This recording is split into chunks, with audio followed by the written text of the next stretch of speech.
Thank you for reminding me. Yes, as I recall, it was September of 2014. I was working for a small business on Treasure Island. There were a number of small businesses in the same facility, which was the decommissioned brig on the island when it used to be a military base. There were several businesses on the first floor. There was at least a few on the second floor. The largest businesses by actual square footage did not necessarily accurately reflect the demand for the energy needed to produce what was being done with those small businesses. This was understood, but because it was a decommissioned military base, there were no meters on the actual island. As a matter of fact, people who lived in the residential areas did not pay any electricity because there was no meters to do that. And the small businesses, as I was told, understood that when they got their leases, they were on a month-to-month lease, but they committed for a certain amount of time, up to years at a time. But that understanding that it was a month-to-month, so they had terms that they needed to acknowledge within that time frame, and that the cost of the utilities was not charged to them because there's no meters. And at some point, September, the person who's in charge of the development authority for that island went to all the small businesses and said that they had to start paying electricity based on square footage of their unit within the next month, or they were not going to get their leases renewed. And there was already disputation because they understood that, you had a distillery, you had a kombucha factory, you had a winery, there was an architect who only had one to two other people working with him. And while literally his library of blueprints and documents took up a great deal of space on the actual square footage, he literally only had two light bulbs and his laptop computer, while the rest of the areas had manufacturing equipment or they had stuff that was very energy intensive and was not accurately reflective of the square footage based upon the actual demand for energy. And everybody knew this. However, the tactics that were being engaged by the development authority did not seem to want to acknowledge this. And so they went to these small businesses and said they were going to have to start paying a certain rate for electricity based upon square footage. Now, in my former job, all right, everybody wants to think I did all kinds of other things with that job. And that's not true. I worked for a public health clinic that was in the area. It was in downtown San Francisco. And one of the things I had to do was the bills. And I had to make sure that the bills were paid and check in with the accountant. And every month, somebody came to read the meters in the building.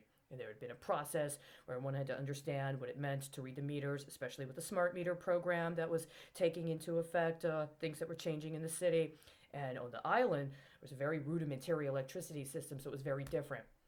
And one of the things I understood is that you had to have a meter for business. Each business had its own meter and had to have its own contract for provision of electricity from PG&E, which was the major and pretty much primary electricity provider in San Francisco. Problem is that this is Treasure Island. So the Public Utilities Commission released energy to Treasure Island through the Development Authority. There was a specific amount, or rather, there was a specific amount that was subsidized to the Development Authority for electricity on the island. Among the things the island did is it had special events. As a matter of fact, every year there was a major conference that Oracle would have on the island that would basically take over the island for the entire week. And the entire week, massive production. It would close off parts of the island. You literally couldn't go to parts of the island because it had been reserved for the events associated with this annual conference that Oracle would have. And that's just one example.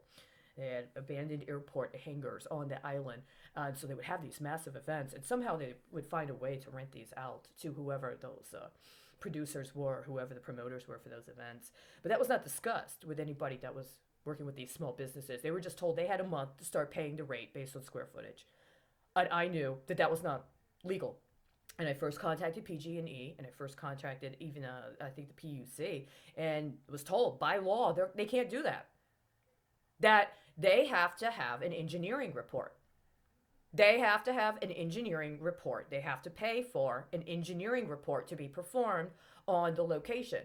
And even if they don't pay to install meters that are then assigned to each business, then they have to pay for an engineering report that comes out and assesses the proportion of electricity per business drawn on for that area. It's illegal to charge based just upon square footage. It's illegal. Well, that's not under it's under a different jurisdiction because it's connected to the development authority. Well, it's only connected to the development authority as a transition from the relationship a decommissioned base has to what it means to be a former military asset that's decommissioning. So I contacted BRAC. I contacted the base relocation and allocation commission. I contacted them directly in California. I spoke with somebody on the phone who worked with the decommissioned military bases. She knew, when I first talked to her, she understood Treasure Island. She said that she understood that Treasure Island was in a specific period in the transition from being a former base to being, affiliated with the development authority, but had not made the transition to ownership by the city and county of San Francisco. It was in this very unique period, and she understood the concept of the kind of lease agreement, and said she was going to get some information and that I should call her back, and then once I called her back, she would be able to provide me with more updated information. So I contacted her. I got the information. I got the contact with her, what she had at the time, and that's what she told me. So then I went back, and something ended up happening around that time. I was on the assembly line. And somebody on the assembly line said something that was incredibly racist and sexist against the wife of the owner. And I protested. And there was supposed to be a temporary period of time where I didn't work, but he did. And we were supposed to go through some sort of mediation. And when I came back, it was determined that they were not going to fire him. And so I could come back if I wanted to. And I said, I'm not coming back. It's not acceptable that I would be required to come back and work on an assembly line, knowing that he said something knowingly racist and sexist against the wife of the owner, and that I had to take off from the work for that week. He got to keep working. He got paid. You're not going to let him go. There's something very suspicious about this. I don't feel comfortable continuing working here. I lost my job. I lost my job because their response to me reporting sexual harassment, racist sexual harassment, by the way, was, well, he's been here for a while. We don't want to let him go. You can come back if you want, but no, it's not acceptable. What ended up happening after that? Well, by that time, all of the other businesses in the building had agreed to just take the deal.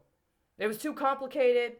They were going to have to move anyway. They already knew at some point it was a temporary situation. Well, my concern was that, there was one business that didn't want to do that. He wasn't going to pay. He had his own understanding of what was going on. I tried to talk with him. The second thing was that, they hadn't been charged any electricity while they were doing business there. They did not have any accurate understanding or valuation of what the cost of the energy need was or the energy demand for their business operations was. So if they were trying, for instance, to look for another space, if they were trying to actually reconfigure their business plan or the costs associated with their business plan in order to move somewhere else and consider all that entailed, they would not be able to do it because they didn't have an accurate reflection of what the cost was connected to the energy demand. And not only that, but there were at least 2 small businesses on the island at that time that claimed to be committed to some sort of small business project associated with green energy. And one of the businesses specifically on the island had to do with a particular kind of energy efficient light bulb, for instance. And so if you have a small business that's using this situation, understanding it's a temporary business arrangement because of the transition that is being provided, and there is a temporary period of time where they know they can do their business operations and that they're not going to be charged for electricity because of the lease arrangement that the city and county has with that particular area in the process of decommissioning, and they're spending that time and they're using access to those kind of resources in that manner to try to develop a business model around providing an alternative to something that's more highly consuming in terms of energy demand, then what does it mean that all of a sudden you go into them and without doing anything reasonable or responsible connected to giving them an accurate assessment of what their energy demand is. Especially if their whole premise of their job and their whole premise of their business is to discuss what is more energy efficient. You're going to have to talk about rates, and you're going to have to talk about the actual demand, considering the product. How they don't have the perspective or the capacity to make that decision. And what does that mean for the development authority that is attempting to legitimize the other aberrations it committed to as part of that transitional authority, including getting a significant amount of money from the city and county of San Francisco, as well as getting significant resources supported in what they were doing from other aspects of the decommissioning, the military-based decommissioning process. Well, they're not able to accurately reflect what they're doing. They're defrauding the people that supported them in providing their role as a development authority. Why? Well, that didn't make sense until a year later. And then the SFPUC Green SF plan came out. And in the meantime, when I tried to call BRAC back a month later to get a follow-up, I'm sorry, I can't help you. I talked to so-and-so. She said this. Yeah, we don't know anything about that. You're going to have to talk to TIDA. This is something that's about a transition between BRAC and TIDA as part of the transition to the city and county of San Francisco. I was told this, and this. I'm sorry, we don't know anything about that. I can't help you. How long is it before I'm being accused of trying to commit suicide after I call in a chemical dump into the fucking water system and then get frisked by a bunch of cops? I'm just saying. It was actually exactly a year later, wasn't it? I see.